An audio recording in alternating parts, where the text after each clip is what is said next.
Technical issue. I'm going to start again then. So welcome, whether you're joining live. Thank you, Sydney, for letting me know that I had the wrong microphone connected to Zoom. So thank you. I'm going to start again. The next 45 minutes or so, I'm going to talk about the shadow and shadow work, which I think is an appropriate time of the year as we're shifting into fall, which is very much the shadow period from the heat or the light of the summer into this period of darkness or the winter time. And we're in this in-between state, which is really a time of shadow. And so it's an appropriate time, but it's also an appropriate time because in the world around us, we are being forced to collectively see our shadow in many, many ways, which we'll probably talk about as we move through this. So in the presentation tonight, I'm going to do a land acknowledgement. Then we're going to talk about what the shadow is in particular, how it's developed, how it impacts us, and what we can do about it, some of the ways that we can start to do some of this integration work that we'll talk about. So firstly, wherever you may be, maybe you want to take a moment and think of or state the land on which you are right now. I am in Regina, which is Treaty 4 territory, the land of the Cree, Ojibwe, Saulteaux, Dakota, Nakota, pardon me, Lakota, and the homeland of the Métis Nation. And I think it's really important, especially given the fact that we're talking about shadow work, to really respect not only the treaties that were made on all of these territories across Canada, but also to acknowledge the harms and mistakes of the past. And I, for one, am very committed to moving forward in partnership and thinking about ways to really speak to not only what was done, but to integrate, you know, the things that were done into who we are, with being very open and honest about what that was, because I think we can only truly have reconciliation when that happens. So what is the shadow? Carl Jung, who is a Swiss psychiatrist and psychoanalyst who worked with Freud and then went out on his own, he coined this term. And when he was talking about the shadow, he was talking about looking at the parts of us that have been disowned, repressed, and rejected.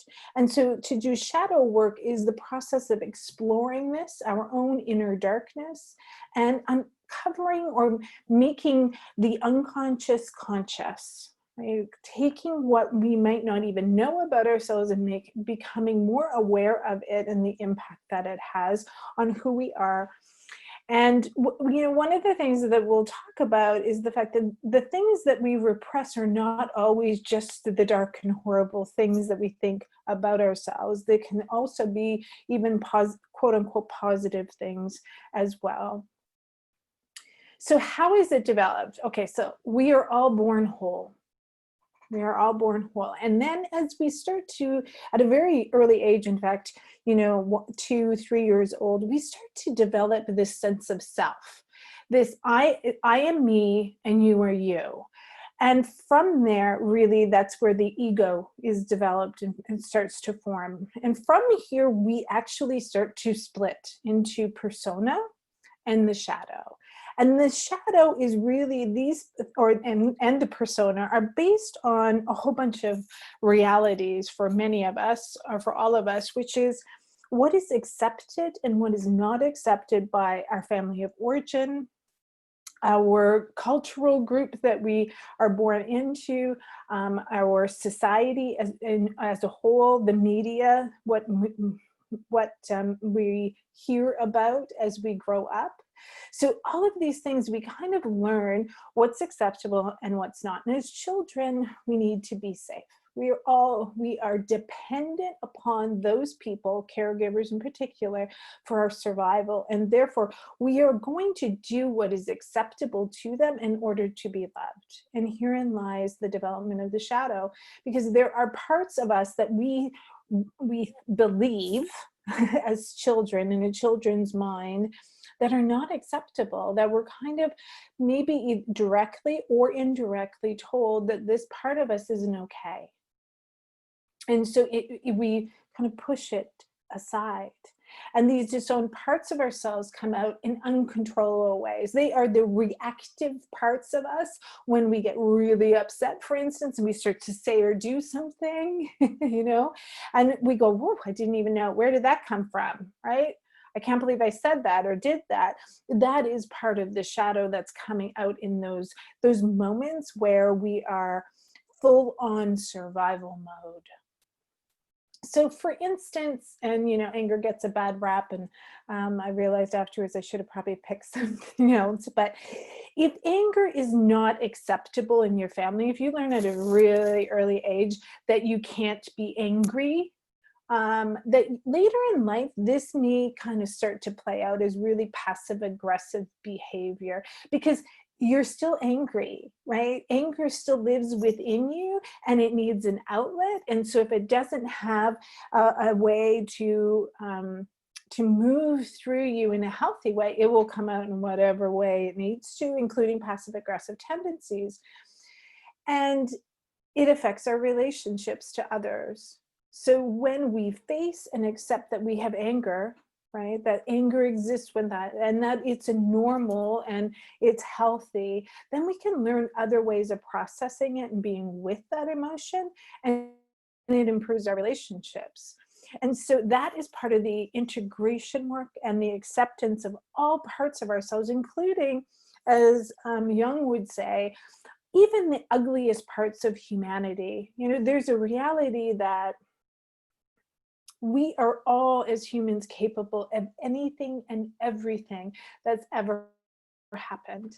Because of that, because we are kind of capable of it, we have to kind of own it in that sense, even though we might not behave that way, right? For whatever reason we may choose to behave differently, that doesn't mean that we don't have that impulse or that idea even in our own minds. And so when we can kind of start to accept this, we can also start to accept others in a way of kind of understanding, but also then we don't allow this to be an unconscious behavior. We can bring it into our conscious, that this could be something we could do, and therefore we can own our behavior in a different way. And it's not a reactive a reaction to what is happening. And so the story goes, this is Dr. Jekyll and Mr. Hyde, right? The shadow self. That, Dr. Jekyll was the good doctor who was very respected and didn't do anything wrong. But then, Mr. Hyde comes out, which is the primal beast, and he is all of the darkness that is. And the reality is we all have a Mr. Hyde within us, if you will, but it's often rejected and repressed so much that then it just comes out when we least expect it, if you will. What also happens often is this is what we project onto others. So when we don't do this work, when we don't make that shadow more conscious, what is unconscious, or what is under the surface of, the iceberg, if you will, underneath, is all of the shadow. What we see in the iceberg above the water is that which we accept of ourselves, that which we put forth, our ego. It's the clothes that we wear to present ourselves to the world. And everything else is the shadow beneath the surface that we don't even realize. And what often happens is when we don't make that which is unconscious conscious, we often project it onto others. And therefore, we see in them and get annoyed by them often that which we have ourselves disowned. And we don't actually then see the other person for who they fully are, but we see them only in the terms often of how our shadow is reflected onto them.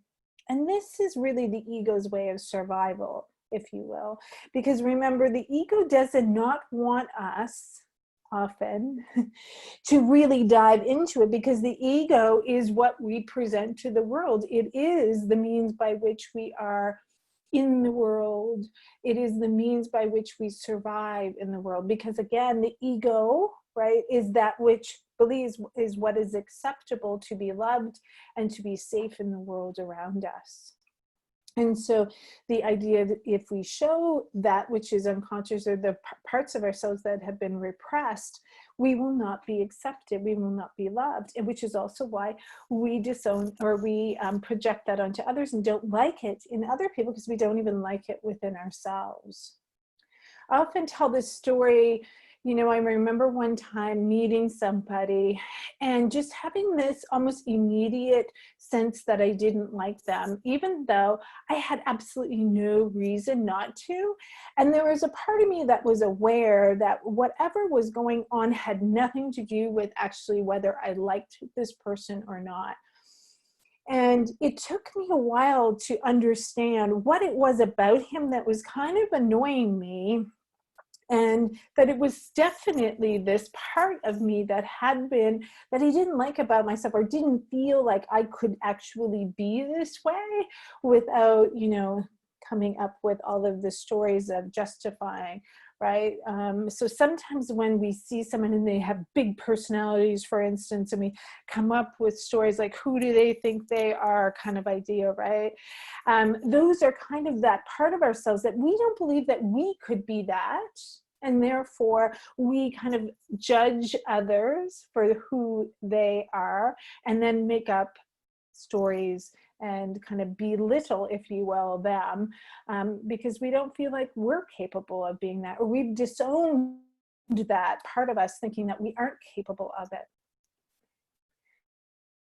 So everyone carries a shadow, some more than others, and the less it is embodied in the individual's conscious life, the blacker and denser it is. Meaning, if we're really not aware of ourselves or have some degree of self-awareness, this will really become black and denser and more, again, acting out in uncontrollable ways.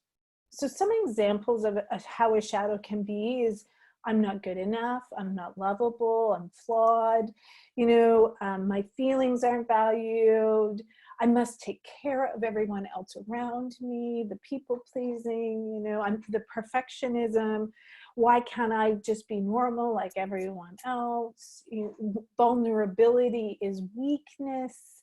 Some of these things that you hear and we see, some of them probably you can relate to. They come from that place that there was something about ourselves that had to be rejected in order to be accepted.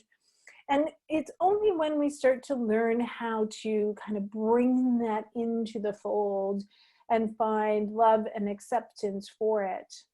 So Jung believed that when the human shadow is shunned, it tends to sabotage our life. Like, it wants our attention, it wants things, right? And so suppressing it or repressing when shadow can result in addictions, which we see, mental illness, anxiety as an example, low self-esteem, chronic illness, and other, he called them neuroses, of course, at that time, but other illnesses, in fact, or other ways of dealing with it that probably are really unhealthy, or not probably, are really unhealthy, and certainly are not contributing to a person living their best life. And so shadow work requires radical self-acceptance of all the parts of us, and recognizing that there are parts of us that have a purpose. And also, just because we can be a certain way doesn't mean we will be that way, but recognizing that even our, you know, inner bitch, or whatever, you know, that parts of ourselves that we might have rejected has a real purpose when we can draw upon it in certain situations. So it isn't just about who we think we want to be or who we think we should be often, right? Because that's how we present ourselves, the mask in which we present ourselves to the world, but isn't actually an authentic expression of who we are. And so when we can integrate all these parts of ourselves with acceptance, with love, with compassion, we can move forward to something else. This other expression of self, it allows more fluidity into all parts of ourselves and all parts of how we feel about things as well. So I love this quote. It's only when we have the courage to face things exactly as they are without any self-deception or illusion that a light will develop out of events by which the path to success may be recognized. To some extent, the ego is very much about putting on, or the illusion of who we think we should be, who we want to be. And that is very much about being accepted by others, which is why some people with a very strong ego, if you will, require constant external validation for who they are as a result. So it can be very, very pervasive. So we see it in our own thoughts and in others. So you can probably relate as you think of the shadow and see it in other people, almost easier sometimes than within ourselves. And we see it right now in terms of the world around us, right? In terms of the entrenchment in ideas, because to do this work, it is, so this work, shadow work, is not for the faint of heart. It is actually about really looking at our shadow and all parts of ourselves, the good, the bad, the ugly, as they say. So most people are afraid of what they're going to find. They're afraid of who they actually may be. And so they refuse to face their shadow. But what's inside, if given an opportunity, right, if we shed some light on it and have some compassion for it and acceptance, the fog of illusion will lift. And then we actually get to be a fuller expression of ourselves and give the gifts that we have to the world around us. And so when those little thoughts, the inner critic starts to go, well, you can't do that, or you're not good enough, or who do you think you are, or whatever the voice is saying, that is part of the shadow. That is part of that which somewhere, something underneath that you've rejected in order to feel safe, in order to feel loved, in order to feel accepted. So you are rejecting part of your own self. So in the finding acceptance of others, you've had to reject parts of yourself. And the shadow is really that, those rejected parts of yourself. There's also what they call the collective unconscious. So the idea, of course, is that we've created the universe not knowing we were doing it, very unconsciously. And we also have the ability to manifest what is in the world around us, but we need to start doing it from the level of our soul, not from the ego, which is what we've been doing. And you see this being played out right now, where people who maybe have done some of this work, right, and have done the spiritual work, if you will, are at a different place and calling upon people in the world around us to be different. And then the others who are deep in their shadow and their ego are entrenching into this polarized view of the world. So here's how it often plays out. We don't want to reveal our basic drives and desires. We don't want to be intimate and let anyone in, and so we keep it secret. And once they're kind of secret, we almost feel bad about it and have a bit of guilt or shame around, I can't believe I thought that, or I can't believe I felt that. And then anything that feels bad, it must be wrong, right? So there's a lot of judgment around that. And then we want someone around us to be responsible for the pain that we feel. So we blame. And we project that, looking for that convenient scapegoat. And usually there's one around, right, that we can be some hidden demonic force, as they say, or an enemy, or, this person, that. It's the creation of us versus them. this separation. We did everything we could to push this demonic force outside of ourselves, right? It is not me, it must be them. I am not that, it's them. I didn't do that, it must be them.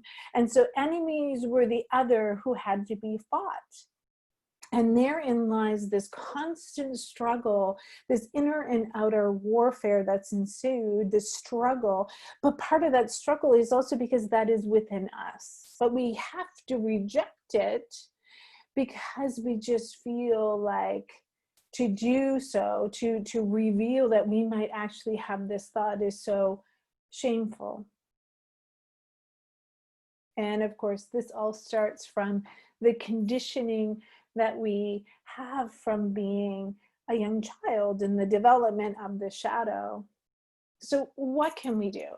Well, there's a few things. One is to develop practices like mindfulness and self-reflection on what's going on for us in our own feelings, right? Feelings about what's happening. So like the example that I mentioned before around meeting this person and almost instinctively or in my gut not liking them and going, that doesn't make sense, right? Logically, I should not dislike this person simply when I first meet them.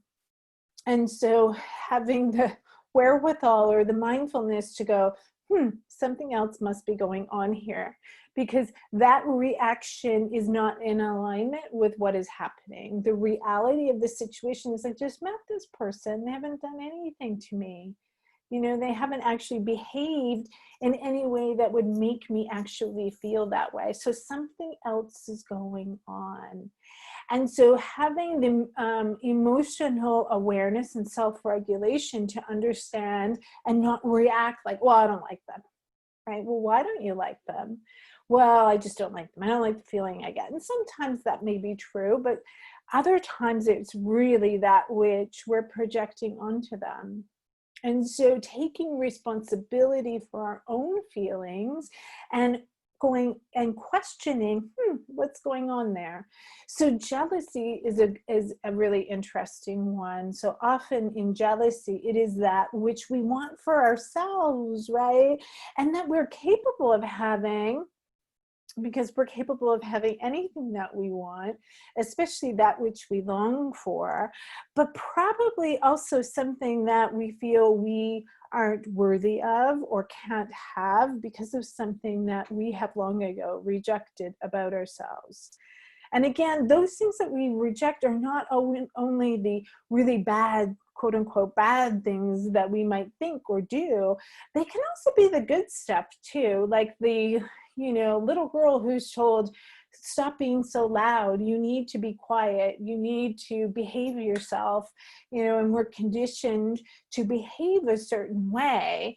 So being loud and obnoxious, or whatever the case may be, or bold, I should say, loud and bold, kind of goes against that gender socialization, and it can actually cause other people to have lots of feelings about that and even say some things of judgment about that person.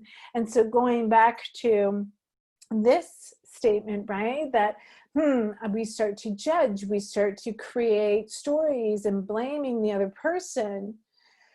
One of the, Deepak Chopra talked about this, I'm going to try and get it right. Our enemies actually are also our implicit allies. Because when we have these stories of, I'm the hero and you're the villain, and he used the example as I was listening the other day to Bin Laden and Bush. And one was the hero and one was the villain. But who those people were was very dependent on who you talked to. So, if you were in the Middle East and you, were listening to Bin Laden, you would have thought Bush was the enemy because of the story being told. And if you were in the US, the reverse was. And so it's almost like this ally in creating the ego our enemies, right, are part of the story that our ego has in order to continue to project that forward. So one of the things is to make peace with our feelings, to feel the feelings, give space to those feelings, and not judge or reject them necessarily, but to consider how this may in fact be part of the work, right? The shadow, the integration, the acceptance. And so can we hear the story? Can we accept? Can we make peace with? Can we consider for a moment how we may have gotten here given our own histories, our own socialization, our own family of origin stories as well? Because when we can, then we can feel differently and be a more full expression of ourselves. And maybe those stories, or pardon me, those longings that we have for the life we want to be having are inklings toward the unconscious trying to peer through. Now, I will say doing some of this work can be really hard. It's hard work. This is not something that, I would encourage people to do without support of people around them, whether that's working with a therapist or a coach, or in fact, a group of people as well who can really be accepting and loving towards the person going through the work. It also requires, of course, a lot of compassion and care for self as we move through this, because there are some deep feelings there that are often coming to the surface. Anybody who knows, who's done this work, and this, by the way, is a continual work. It isn't just done once and, oh, I'm done, unless you happen to be enlightened. But most of us have to continue to do this work, and it's like the layers of the onion that get peeled back as we move through it. So this is very much the process. So this word alchemy, the process of turning what is ordinary into something extraordinary. And so even as these persona and shadow, as we walk around with our ego now, we're pretty good. Most of us are doing pretty good in the world and getting by in pretty remarkable ways. And doing this work allows us to be extraordinary. If we are rooted in who we are, our core values, our connection to our heart center, which is really important, through practices like movement, meditation, prayer, and then turning towards integration of persona and shadow as an alchemy of your being, for this incarnation at least, right? It is turning us into this fuller expression of who we are and our full gifts that are then allowed to blossom into this life and into the world around us, which then starts to affect the world around us as well. Because if we were all less ego and more integration, if you will, wow, we would certainly be in a world that's very different than what we're seeing in the world right now. Yeah, definitely. So as we think of doing this work, we can also think that we're doing our part for changing the world around us as well, because, the infamous certain president of a country not far from us, we see that his shadow really is significant. And if we see it as a manifestation potentially of the work of us in probably North America, really, we're seeing this as this struggle within different communities as well, of this can no longer be kept in the shadow. We have to bring our white privilege, our views on things, we have to stop making it so unconscious. Systemic racism, all of these things, they have to be brought into the light and integrated into a different being a different way of being in the world around us. And it starts with mindfulness practices, self-awareness, feeling our feelings, all of the things that are not so easy sometimes. And so creating groups and practices and teachers and support systems are really important as we move through this. So I am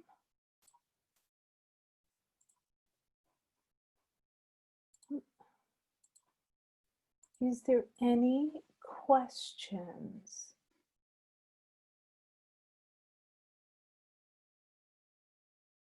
I'm going to open it up. If there's any questions, let me know. I see there's a couple of comments in the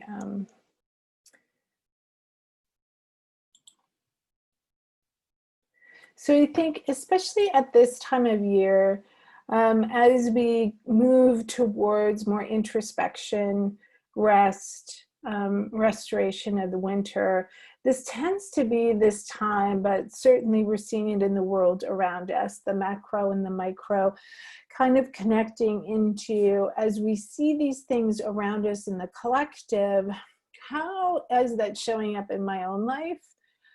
How do I need to address some of these things? And we've certainly seen lots of people, pardon me, in the world around us doing this more and more over the last, the last 6 months with COVID and kind of self-isolating in particular. So I'm going to stop. Let me share.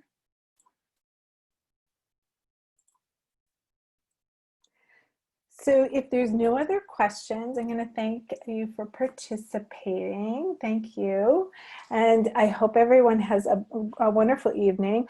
Where there is the recording, there'll also be a link to ask any questions related to this work.